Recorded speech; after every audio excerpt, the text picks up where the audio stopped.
Eu sou a Monalisa Perrone e esse é o Item Mais da CNN.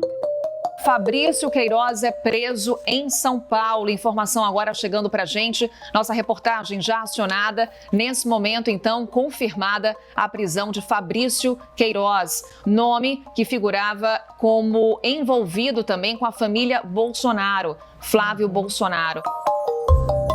Atibaia fica a aproximadamente 1 hora aqui da capital de São Paulo. Então, atenção para a notícia que acaba de chegar. Fabrício Queiroz é preso no interior de São Paulo. O mandado de prisão é do Rio de Janeiro, mas Fabrício Queiroz foi preso em Atibaia. Fabrício Queiroz é um policial militar aposentado, ex-assessor de Flávio Bolsonaro. O nome de Fabrício Queiroz veio à tona em 2018 na Operação Furna da Onça, uma investigação que revelou um suposto esquema de rachadinha na Assembleia Legislativa do Rio de Janeiro. Há uma semana, Fabrício Queiroz, ex-assessor e ex-motorista do senador Flávio Bolsonaro, foi preso em Atibaia, no interior de São Paulo. Ele estava numa casa barra escritório, escritório barra casa do ex-advogado de Flávio Bolsonaro, o Frederic Wassef. Mas a prisão do Queiroz, que virou até tema de marchinha de carnaval, isso é verdade, não significa, gente, que o caso esteja resolvido. Existem até mais perguntas do que respostas. E é exatamente por isso que eu recebo hoje aqui no Item Mais meu colega de firma, Leandro Rezende, que está acompanhando esse caso desde o início e sabe tudo. Oi, Leandro, bem-vindo. Oi, Monalisa, o pessoal que acompanha aí o Item Mais, obrigado aí pela oportunidade. Vamos lá, muita pergunta, né, que a gente precisa responder sobre essa história, Monalisa. Exatamente. Então, perdão, gente, pela frase feita, mas eu vou começar pelo começo. Vamos começar então contando para o pessoal quem é Fabrício Queiroz e como ele se aproximou do Bolsonaro e dos filhos dele. Vamos lá, Monalisa, isso remete aí aos anos 80, né? O Queiroz, ele foi recruta do Jair Bolsonaro em 1984, quando eles estavam juntos na Brigada de Infantaria Paraquedista, né? Isso em 84 foi quando eles se conheceram nessa brigada do Exército, né? E aí, o que aconteceu?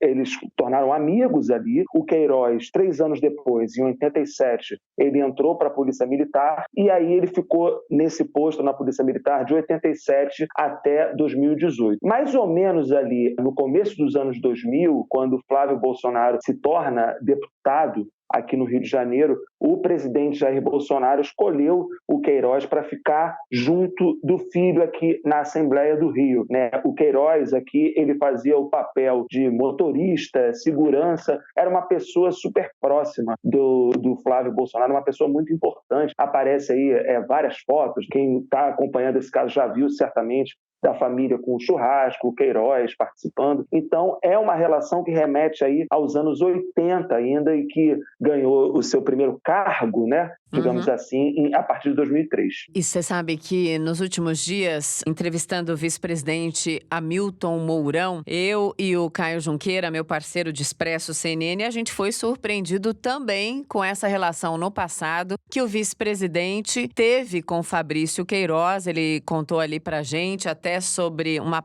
particularidade, que era, digamos assim, uma atuação muito compromissada ali também nos idos do Exército e que sim, também já conhecia Fabrício Queiroz de décadas. Fechado então o parênteses, agora que a gente já fez essa retomada, também é importante a gente fazer uma cronologia rapidinha. Gente, não é chato não, é só pra gente colocar todos os elementos na cabeça. Fabrício Queiroz virou notícia nacionalmente em dezembro de 2018. Foi quando o Conselho de Atividades Financeiras, o COAF, divulgou um relatório que apontava movimentações atípicas em uma conta bancária dele. E que movimentação era essa? Mais de R$ 1.200.000 entre 2016 e 2017. Isso se transformou, então, em uma investigação de possível lavagem de dinheiro. É isso, né, Leandro? Exatamente, Monalisa. Esse é um relatório que foi feito, né, pelo antigo COAF, que é esse órgão que acompanha aí as movimentações financeiras financeiras de todos nós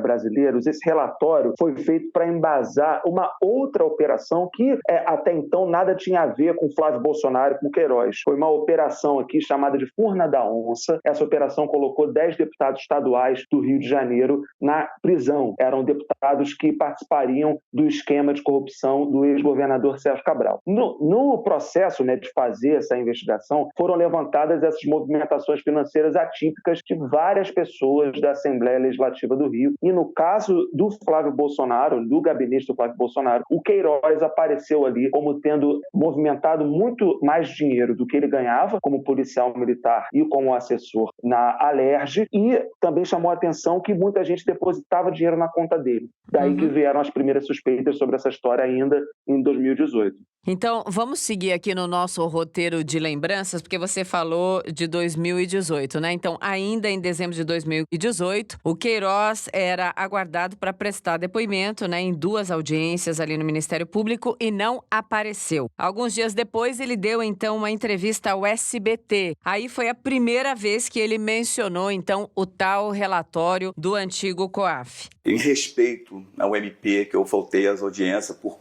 problema de saúde, que eu vou falar, se você me permitir. Claro, vou prestar esse esclarecimento ao MP. Em 12 de janeiro de 2019, o Queiroz foi internado no Hospital Albert Einstein, aqui em São Paulo, para tratar um câncer. Nesse mesmo mês, apareceu um vídeo dele dançando ainda no hospital, enquanto recebia o soro ali. Agora é vídeo, pai! É vídeo! Pega teu amigo! Pega teu amigo!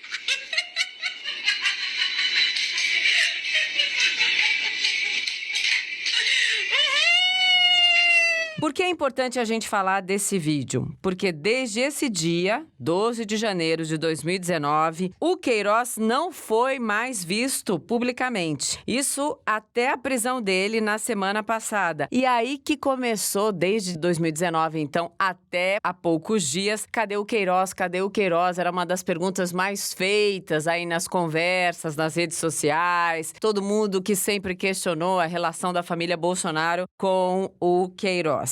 Bom, o Cadê Queiroz ganhou aí repercussão no país inteiro. Então, desde a última aparição dele em 2019, a investigação não avançou muito, né? Fala mais pra gente dessa investigação que você conhece tintim por tintim. Pois é, Mona Lisa, essa investigação, né, como a gente está falando aí de 2019 até agora, acho que agora, com a prisão do Queiroz, a gente consegue entender um pouco de para onde que o Ministério Público foi e ainda o que precisa ser feito. O que teve de avanço foi um avanço difícil, né? Porque desde o começo foi uma investigação que foi extremamente judicializada. O que significa? Foi parar na justiça várias vezes com tentativas aí do Flávio Bolsonaro e das pessoas do entorno dele para poder parar as investigações. E aí, eu vou lembrar que em julho de 2019, o atual presidente do Supremo Tribunal Federal, o Dias Toffoli, ele interrompeu a investigação contra o Flávio Bolsonaro, e essa investigação porque o Flávio questionava ali o uso dos dados de órgãos de inteligência. Então, mais do que o caso Queiroz, a decisão do Toffoli parou muitas investigações no Brasil inteiro sobre lavagem de dinheiro, investigações que usavam os dados do COAF. Né? Então, assim, ficou esse tempo todo parado, até que em dezembro acontece talvez aquela que eu acho, né, com certeza, foi a frase mais importante disso. O que aconteceu ali? Foram uma série de medidas, mandados de busca e apreensão para outros alvos da investigação, né? E ali que foram apreendidos os celulares que agora levaram o Queiroz para a prisão. Em dezembro, essa operação mirou muita gente, mirou muitos ex-assessores do Flávio Bolsonaro. Sim. E os investigadores conseguiram ali celulares que agora a gente sabe o conteúdo do que eles tinham, do Queiroz agindo para embaraçar as investigações. Então, assim, a gente ainda não tem denúncia, né? A gente está falando hoje, quarta-feira, 24 de junho, então a gente ainda não tem denúncia, não tem ninguém ainda formalmente acusado. Mas agora a gente já consegue saber que enquanto o Brasil todo se perguntava onde está o Queiroz, segundo os investigadores, ele estava atrapalhando as investigações.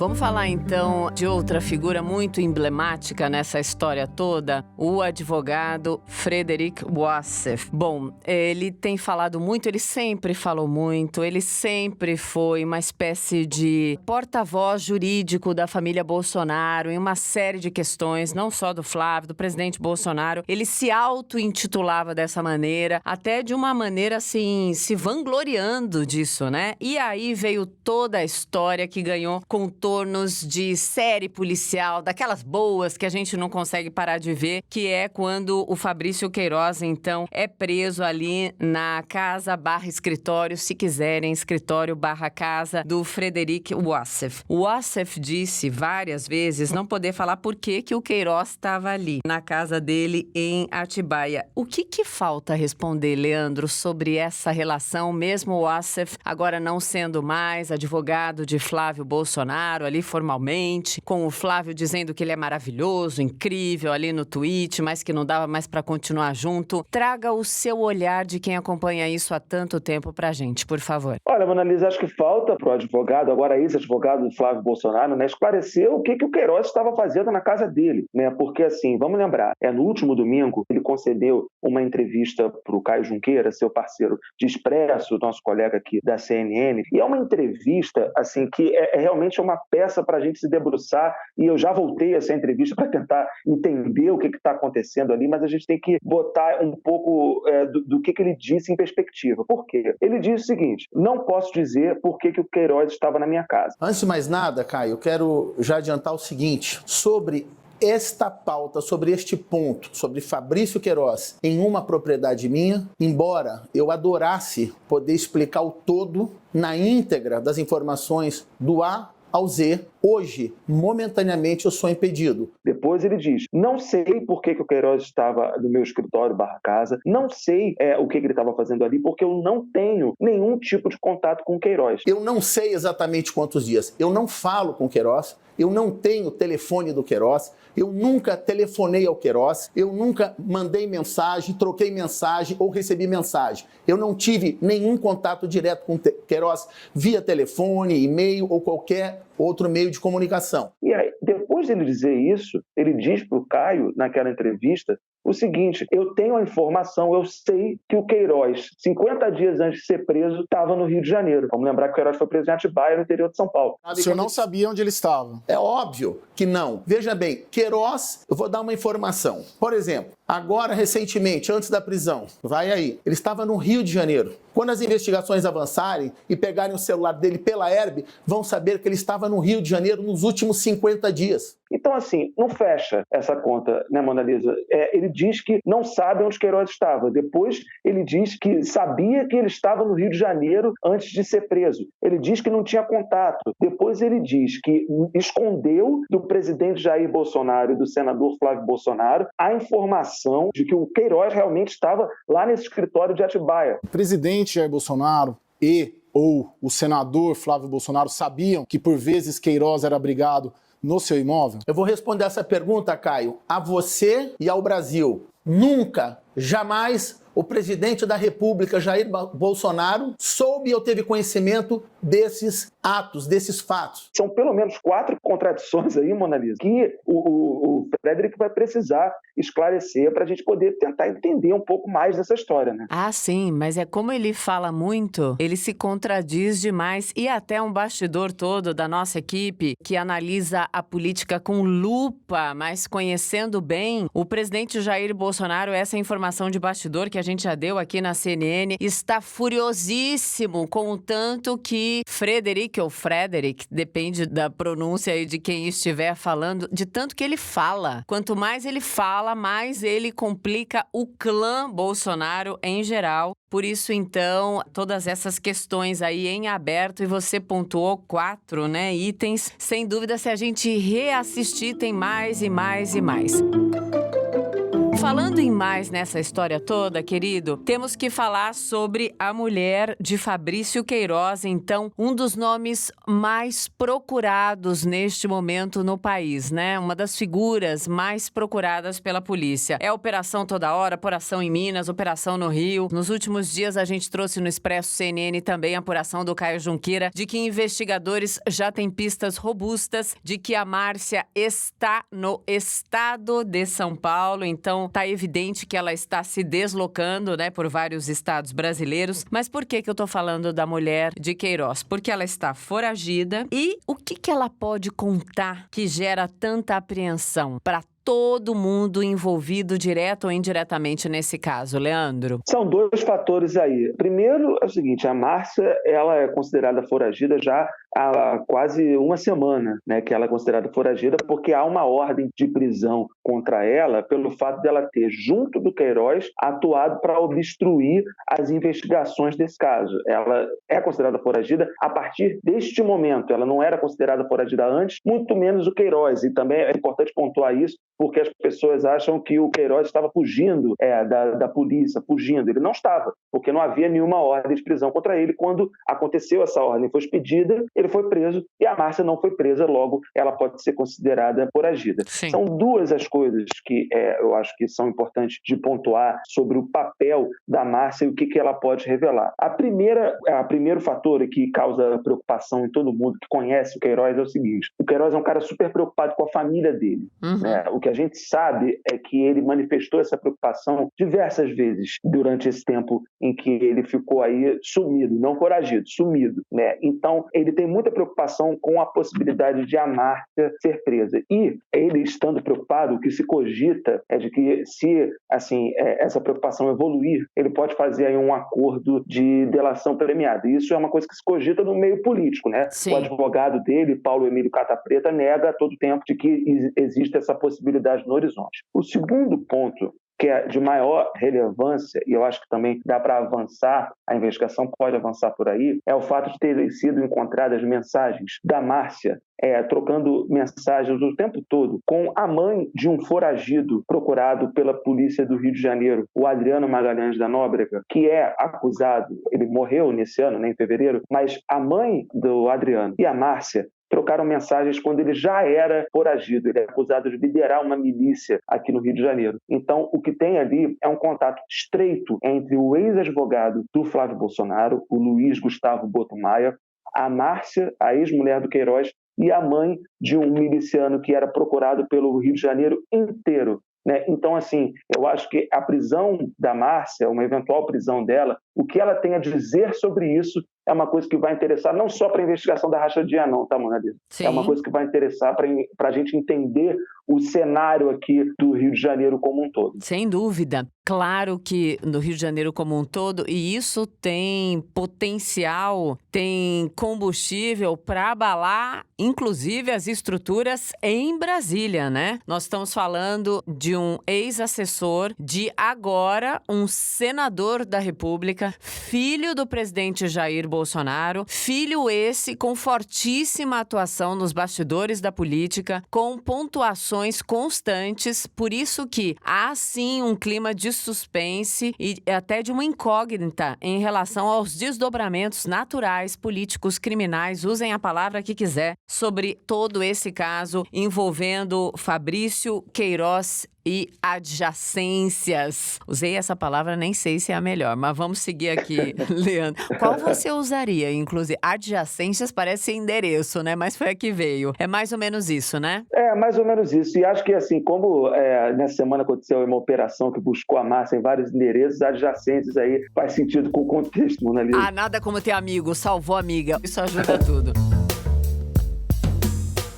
Vamos indo para o fechamento desse papo para a gente falar sobre esses 6 núcleos de investigação envolvendo o gabinete do senador Flávio Bolsonaro. O núcleo que envolve Fabrício Queiroz é apenas um, né? É só, digamos, o mais avançado deles, né? Mas essa investigação, ela mexe, como eu falei lá no começo, com muita gente. Você tem um grupo que é formado pelo Queiroz, isso segundo o Ministério Público, né? Sempre segundo o Ministério Público. A investigação mostrou mencionou que existe a suspeita de uma organização criminosa que operava no gabinete do então deputado Flávio Bolsonaro, e ela se divide em 6 grupos. O primeiro é esse, liderado pelo Queiroz, que teve a prisão dele. Desse grupo participam aí as filhas dele e outros assessores que também transferiram praticamente todo o salário que recebiam para a conta do Queiroz. O segundo grupo é justamente o do Adriano Magalhães da Nóbrega, esse ex-capitão da tropa de elite aqui da Polícia do Rio de Janeiro, que morreu, né,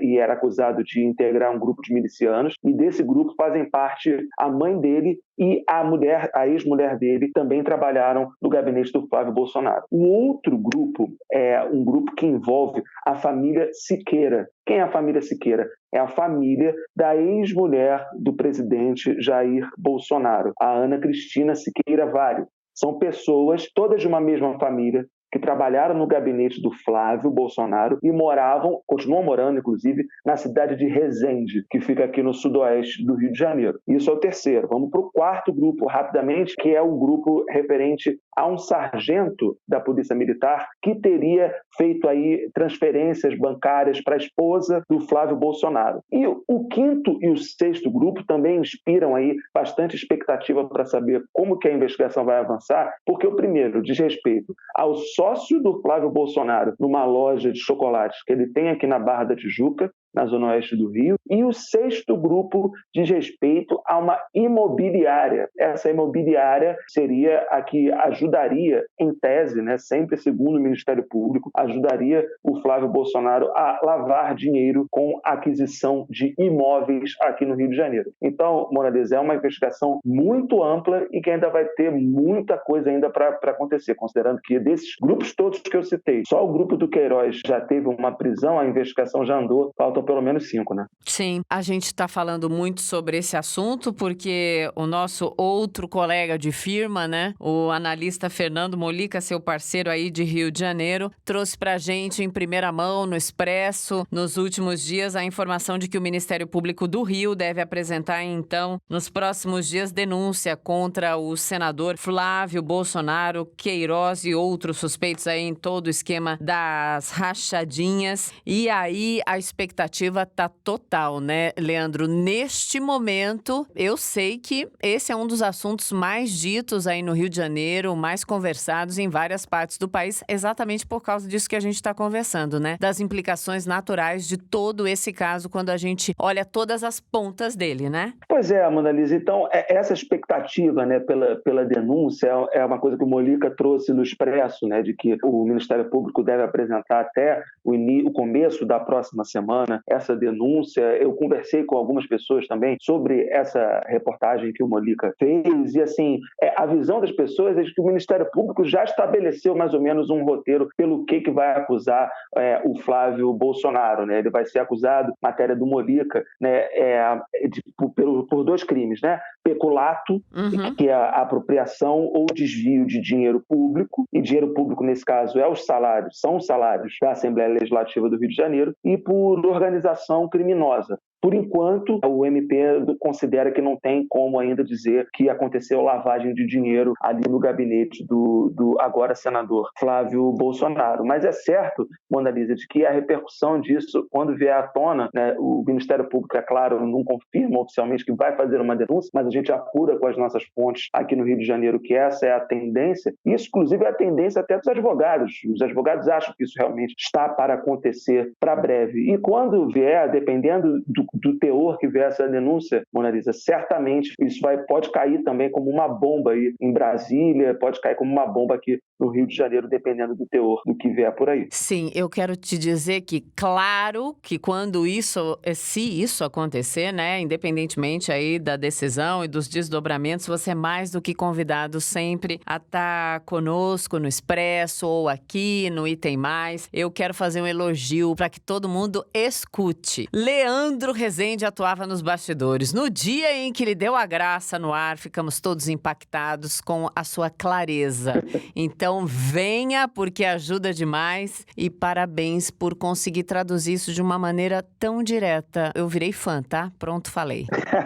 Mona Lisa, eu que sou seu fã, já era, enfim, muito obrigado e espero aí ter contribuído. Espero também contribuir junto com o trabalho de tanta gente, né? Que a gente está fazendo uma cobertura de um assunto tão importante, tanta gente envolvida aqui no Rio, redação super mobilizada, Brasília, São Paulo, todo mundo correndo atrás para tentar informar esse caso que é tão importante. Sim, juntos a gente é melhor e a gente é mais forte também. Obrigada, querido. Até a próxima. Um beijo. Até a próxima, Mona Lisa. Um beijo. Obrigada.